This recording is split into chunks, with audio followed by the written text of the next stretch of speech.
સુરતમાં રસ્તા પર પડેલા ભૂવામાં બસ ફસાઈ હોવાની ઘટના સામે આવી છે અને સુરતના અડાજણ વિસ્તારની આ ઘટના અડાજણ ચોકસીની વાડી પાસેની ઘટના સામે આવી છે। ભૂવામાં સિટી બસનું ટાયર ફસાયું હતું તો પાલિકાની પોલ ખોલતી ઘટના સામે આવી છે।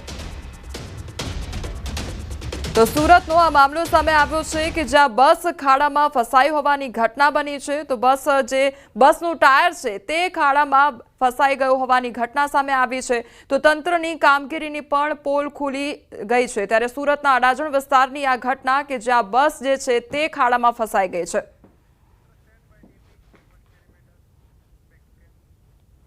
કચ્છના બન્નીના ઘાસના મેદાનોમાં વન્યજીવનના વૈવિધ્યને સહાયરૂપ બનવા માટે એક મહત્વપૂર્ણ પગલું ભરવામાં આવ્યું। વનતારા અને ગુજરાત વન વિભાગ બન્નીના ઘાસના મેદાનોમાં વન્યજીવ વૈવિધ્ય જાળવવામાં સહાયરૂપ બન્યા। ગુજરાત વન વિભાગ જેના નેજા હેઠળ Greens Zoological Rescue and Rehabilitation Centre કાર્યરત છે, જેમાં અનંત અંબાણી દ્વારા સ્થાપિત વન્યજીવન બચાવ અને સંરક્ષણ માટેની પહેલ વનતારાના સહયોગથી 70 હેક્ટરના સંરક્ષિત વિસ્તારમાં 20 ચિતલને આયોજનબદ્ધ રીતે વસાવ્યા છે। આ સહયોગી પહેલનો ઉદ્દેશ એશિયાના સૌથી મોટા ઘાસના મેદાનોમાંના એક એવા બન્નીમાં જૈવ વિવિધતાને મજબૂત કરવાનો છે।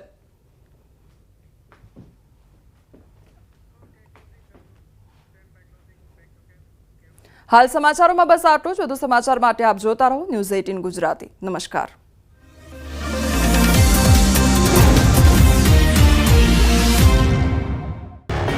રાજકોટના રેલનગરમાં આવેલી કર્ણાવતી ઇન્ટરનેશનલ સ્કૂલ ખાતે એનએસયુઆઈ દ્વારા ઉગ્ર વિરોધ પ્રદર્શન કરવામાં આવ્યું। સ્કૂલ દ્વારા વિદ્યાર્થીઓને આપવામાં આવતી સુવિધાઓની સામે વધુ ફી ઉઘરાવવામાં આવતી હોવાનો આક્ષેપ કરાયો।